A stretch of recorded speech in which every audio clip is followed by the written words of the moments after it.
لمكة يرحل المشتاق يبذل نحوها عمرا. الصلاة والسلام على المبعوث رحمة للعالمين. أما بعد، أيها الأحبة الفضلاء، مرحبا بكم من جديد. karibuni tena kwa mara nyingine katika tarehe 21 ndani ya mwezi mtukufu wa Ramadhani, kwenye halaka ya 21 katika barnamiji yetu tuliyoipatia kwa jina la Fadailu Makkah wal Madina, utukufu wa Makka na Madina.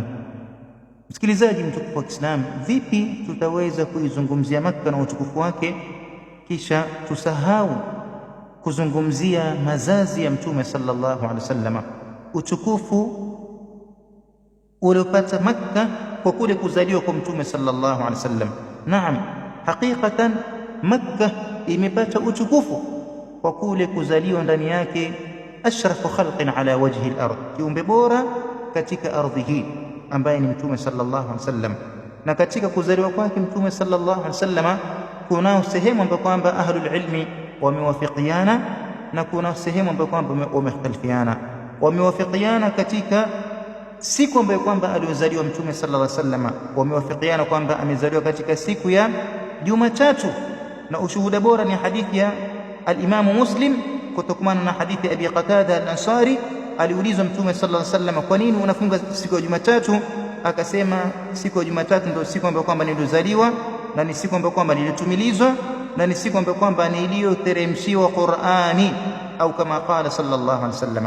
Kwa hivyo siku ambayo kwamba nilizaliwa wamewafikiana ahlul ilm Jumatatu, na vile vile wamewafikiana katika mwaka ambao aliozaliwa Mtume sallallahu alaihi wasallam.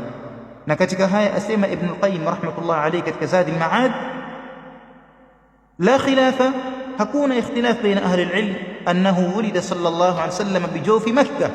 Hakuna ikhtilaf kabisa baina ahli al-ilm ya Mtume sallallahu alayhi wasallam amezaliwa kwenye kitovu cha Makkah, wa anna maulidahu kana aama al-fil, na kuzaliwa kwake ilikuwa ni katika mwaka wa ndovu. Wamewafikiana katika mwaka vile vile ni mwaka wa ndovu, na mpaka ukaitwa mwaka wa ndovu ni kuwa Abraha alituma jeshi la ndovu kutaka kwenda kuivunja al-Kaaba, lakini Mwenyezi Mungu Subhanahu wa Ta'ala akapitisha nusura yake. Ama kuhusiana na sehemu ambayo kwamba wakhtalifiana ni tarehe aliozaliwa Mtume sallallahu alaihi wasallam na mwezi ambao kwamba alizaliwa Mtume sallallahu alaihi wasallam katika aqwali kadha wa kadha. Na muomba Mwenyezi Mungu Subhanahu wa Ta'ala atufahamishe dini yetu na atupatie mapenzi ya dhati kwa mtume wetu sallallahu alaihi wasallam, bali atujaze katika nyoyo zetu upendo wake Mwenyezi Mungu Subhanahu wa Ta'ala. Wassalamu alaykum. لمكة يرحل المشتاق يبذل نحوها عمرا. يرحل المشتاق يبذل نحوها عمرا. Koyama Image, sisi tunafikisha na Allah anaongoza.